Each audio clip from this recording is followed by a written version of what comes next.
இந்நாட்டின் தேச நிர்மாணிப்புக்கு உழைத்து உழைத்து ஓடாய் போன சமுதாயம் இந்திய சமுதாயம். நாடு வளர்ந்தது, ஆனால் நாம் வளர்ந்தோமா என்ற கேள்விக்கு யாரிடமும் பதில் இல்லை. இன்னமும் பல்வேறு சமூக சீர்கேடுகளில் சிக்கி உழன்று மற்ற சமூகத்தை விட மிகவும் பின்தங்கியே உள்ளோம். குறிப்பாக இளைஞர்கள் குண்டர் கும்பல் கலாச்சாரத்தை பின்பற்றுகின்றனர். கல்வியாளர்கள், சமூக சேவையாளர்கள் மற்றும் சிறுபான்மையினருக்காக தங்கள் வாழ்க்கையை அர்ப்பணித்த தலைவர்களின் மரணத்திற்கு அஞ்சலி செலுத்த ஆள் இருக்கிறதோ இல்லையோ, குற்றவாளிகள் மற்றும் கும்பல்களின் தலைவர்கள் இருந்தால் பள்ளி மாணவர்கள் உட்பட ஆயிரக்கணக்கான இளைஞர்கள் கூட்டமாக படையெடுக்கின்றனர் என கில்லான் முன்னாள் நாடாளுமன்ற உறுப்பினர் சார்ல்ஸ் சந்தியாகோ கூறியுள்ளார். கல்வியில், தொழிலில், முதலீட்டில், அரசாங்க ஒப்பந்த வாய்ப்புகளில் மிகப்பெரிய இடைவெளி உள்ளது. கிளிங் போன்ற இழிவு சொற்கள் இதுவரைக்கும் தண்டனையின்றி பயன்படுத்தப்படுகின்றன.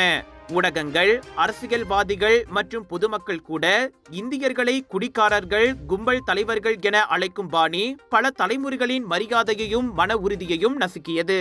சற்று உள்நோக்கினால் இப்பிரச்சனைகளுக்கான காரணங்களை நம்மால் புரிந்து கொள்ள முடியும். அதாவது, இவை அனைத்தும் அரசாங்க கொள்கை வரவில் நமக்கு முக்கியத்துவம் இல்லாததால் ஏற்பட்ட ஏமாற்றத்தின் விளைவே. இன்னும் நேரடியாக கூட வேண்டுமென்றால் தவிக்கிவிடப்பட்டதால் தடுமாறி போன சமூகம் நாம் என சார்ல்ஸ் சந்தியாகோ கசப்பான உண்மையை குறிப்பிட்டார். எனவே இந்த பிரச்சனைகளுக்கு எல்லாம் ஒரு தீர்வாக வரக்கூடிய 13வது மலேசிய திட்டத்தை நாம் பயன்படுத்திக் கொள்ள வேண்டும். குறிப்பாக கல்வி மாற்றம், இளைஞர்கள் மற்றும் பெண்களின் கரங்களை வலுப்படுத்துதல், SMEs எனப்படும் சிறு மற்றும் நடுத்தர தொழில்களின் மேம்பாடு மற்றும் நிறுவனம் சார்ந்த பொறுப்புணர்வு ஆகிய 4 முக்கிய பிரிவுகளில் உடனடி நடவடிக்கை தேவைப்படுகிறது. இது சிறுபான்மை சமூகத்திற்கு நாம் கேட்கும் சிறப்பு சலுகை அல்ல, மாறாக இது ஒரு நீதி கோரல். பல தலைமுறைகளாக ஒதுக்கப்பட்டதால் ஏற்பட்ட சேதத்தை சரி செய்யும் முயற்சி.